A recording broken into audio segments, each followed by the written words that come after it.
Baik, saya akan memberikan sedikit slide. Bentar ya Bapak ya. Oke, Bu Alida udah masuk. Baik, Bapak Ibu, saya coba bercerita ya. Mengapa kita perlu mempelajari pendidikan yang memerdekakan? Ya, itu.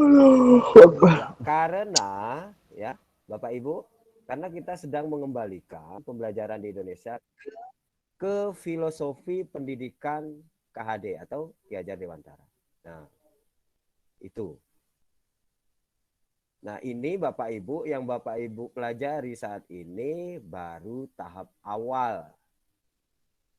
Apa itu? Mempelajari tentang pendidikan yang memerdekakan. Ini harus kita pahami terlebih dahulu, ya, sebelum kita memasuki pada kurikulum sekolah penggerak.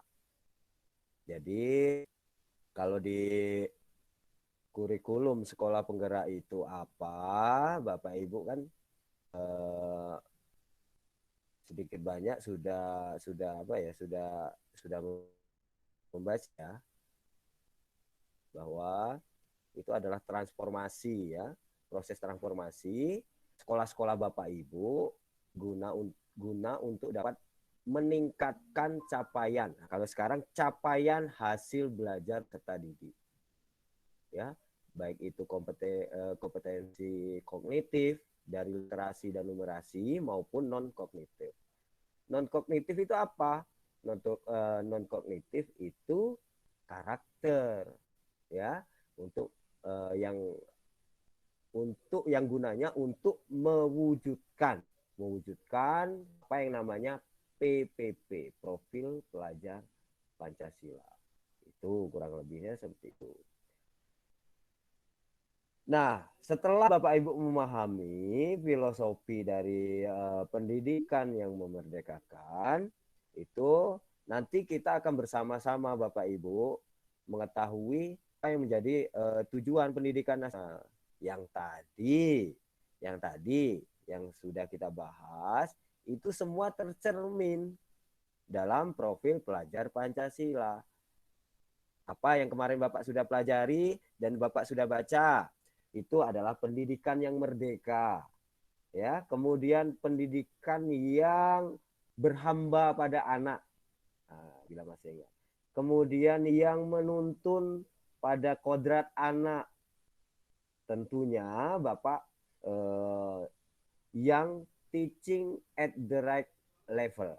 Kita sudah tahu ya, teaching at the right level atau pengajaran yang sesuai dengan capaian atau tingkat kemampuan peserta didik. Itu ya.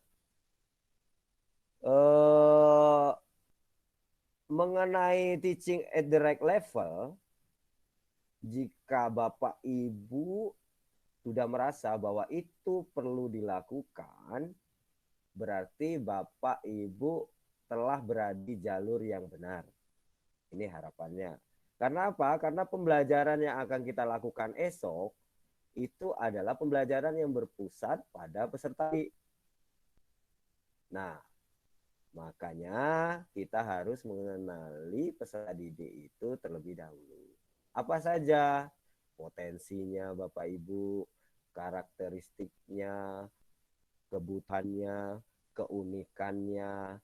Nah, itu semua kita masukkan dalam asesmen diagnostik. Seperti itu bang lebihnya. Ya. Nah,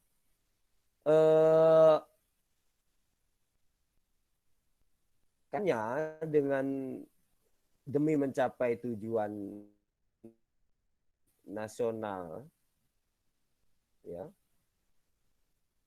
profil pelajar Pancasila adalah cermin untuk mencapai tujuan pendidikan nasional. Bapak Ibu bisa dilihat di slide, ya. Mulai dari tujuan pendidikan nasional. tertua ada pro pelajar Pancasila. Kemudian apa itu SKL? Nah, mungkin Bapak Ibu perlu merefresh lagi SKL ya kan? Itu adalah acuan Bapak Ibu, acuan dalam mengembangkan standar isi, standar proses, standar pendidik dan kependidikan, standar sarana, standar pengelolaan dan standar lainnya. Itu. Ini semuanya ya disusun atau ditetapkan oleh pemerintah pusat. Nah, yang menjadi pembeda kita adalah sekolah dan pemerintah daerah juga diberi wewenang ya untuk menyusun kurikulum. Ya, batasnya apa namanya di kerangka kurikulum itu pemerintah pusat mulai dari standar isi, standar proses, standar penilaian, struktur kurikulum, capaian pembelajaran dan prinsip pembelajaran. Nah, kaitan dengan yang kita pelajari tadi, Bapak Ibu,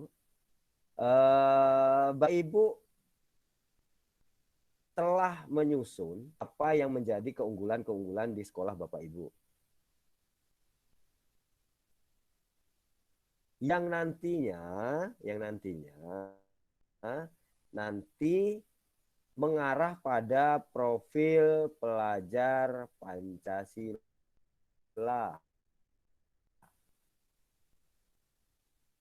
Nah, itu Bapak Ibu. Jadi di dalam di sekolah Bapak Ibu diberi wewenang untuk menyusun kurikulum atau KOSP namanya, kurikulum operasional satuan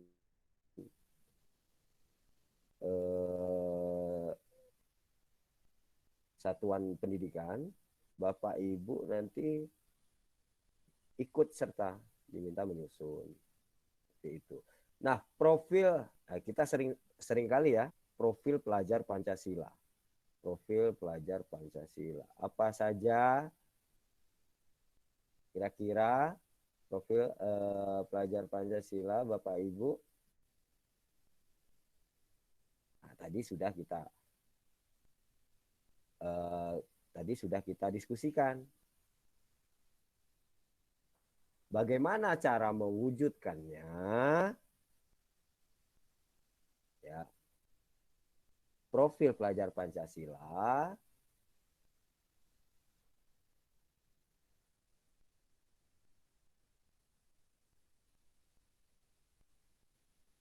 Nah, cara mewujudkan profil pelajar Pancasila itu melalui pelaksanaan kurikulum.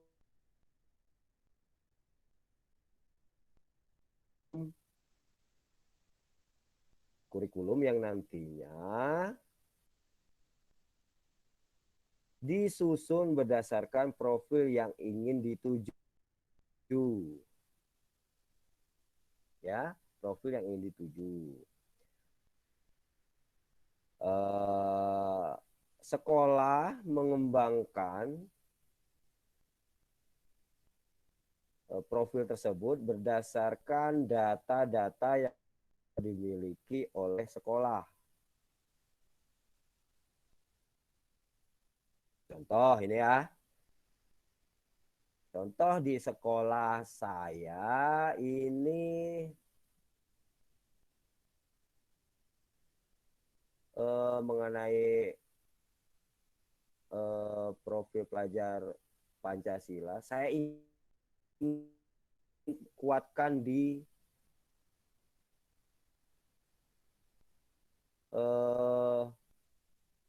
yang pertama atau beriman bertakwa, religius. Nah, sekarang ini banyak itu sekolah yang religius. Harapannya nanti pelajar kita lulusannya standar lulusan itu standar kompetensi lulusannya itu mempunyai akhlak yang mulia, baik dalam beragama, kemudian baik terhadap sesama, terhadap alam, dan negara. Kemudian ingin diarahkan kemana? Mungkin karena berbagai macam suku, artinya berkebinekaan global. Jadi hasilnya lulusan itu harus dapat mengenal atau menghargai budaya yang lain, mampu berkomunikasi, kemudian berinteraksi antar budaya,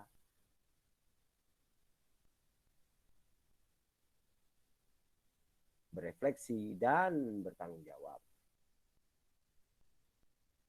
Itu kalau harapannya menjadi pelajar Indonesia yang mandiri, berarti pelajar tersebut harus memiliki kesadaran akan diri dan situasi yang dihadapi serta memiliki regulasi terhadap dirinya. Kemudian ada bergotong royong. Harapannya pelajar Indonesia mampu berkolaborasi, kemudian mempunyai kepedulian, kemudian berbagi terhadap sesama. Itu untuk yang bergotong royong. Bernalar kritis, itu Bapak Ibu jelas telah tahu, ia mampu berpikir atau mampu berpikir tinggi, HOTS,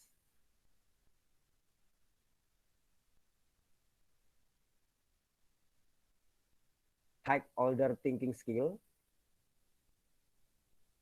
dan juga dia mampu merefleksi secara pribadi, secara individual,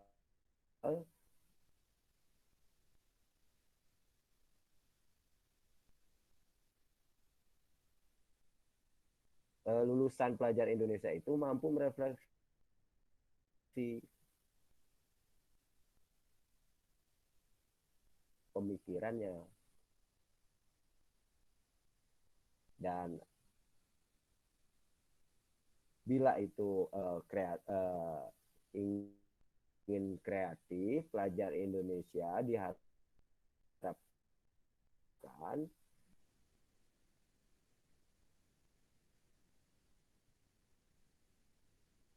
itu menghasilkan